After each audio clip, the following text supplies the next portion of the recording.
So I was trying to figure out after 30 years of being out of motorcycling, and I just bought a Royal Enfield Himalayan, and I wanted motorcycle boots.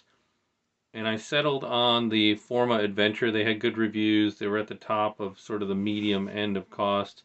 And I was really nervous about getting these boots since really once you start wearing them, as you can see, I have worn them out in the mud and the dirt.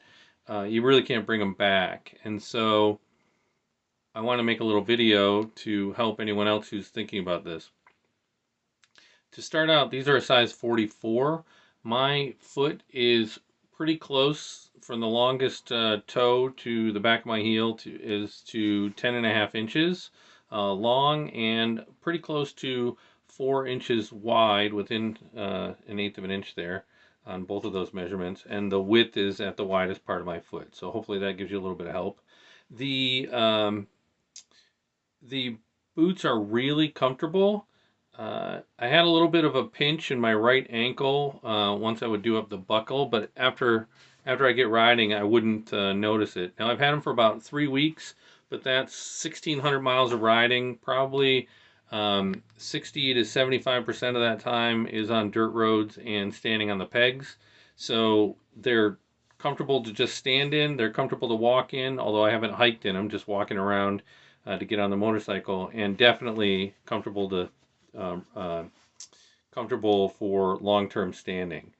Now, the toe box is nice and wide. I can wiggle my toes when they're in there, and the boots are really now I've ridden them 80-degree Fahrenheit weather, no problem. My feet aren't sweating.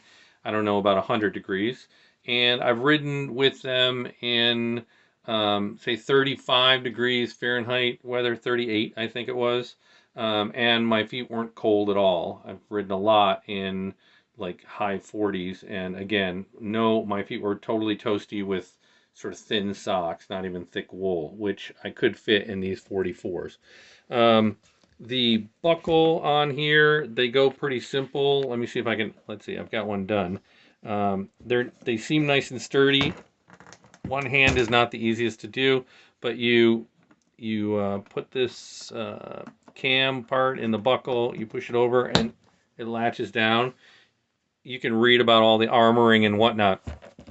I did notice that folks online sometimes would like some measurements if you're going to buy these, so I'll take some quick measurements for you.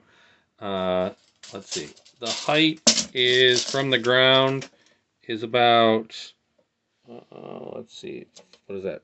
14 and a half or almost 15 inches high, but where the waterproofing hits, let's see, is probably right here, as high as the waterproofing. So if you step into a stream, I guess, is probably 10 3/4 inches high. Um, the boot on the inside, so you can figure out the difference, the heel and all that, is about 13 and 5/8 from the inside. You can see it's got sort of, it's not really a cushion liner, but I have to say it is pretty comfortable against the leg. I've got my seams caught in there a couple times, and that pinches a little bit, but if you don't get the seams in, it's no problem. I did find that for the toe box is, I'll get you another measurement here. I'm going to do it in the middle, so you'll have to do a little subtraction. What do we got? Maybe 5 to 6 an inch on the inside, and then an inch down to the bottom.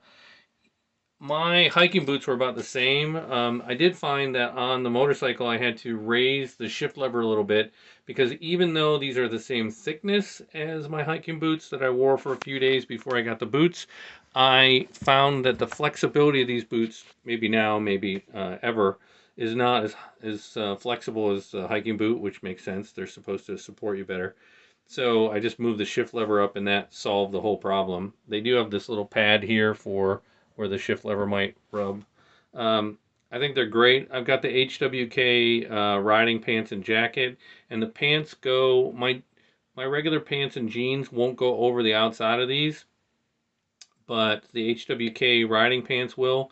I've got to unzip them a bit and let the Velcro out, but they will do it. and the whole setup looks pretty good and works great. I haven't ridden in the rain yet, except for 15 minutes yesterday, so I can't tell you anything about how waterproof everything is. You can read about that online.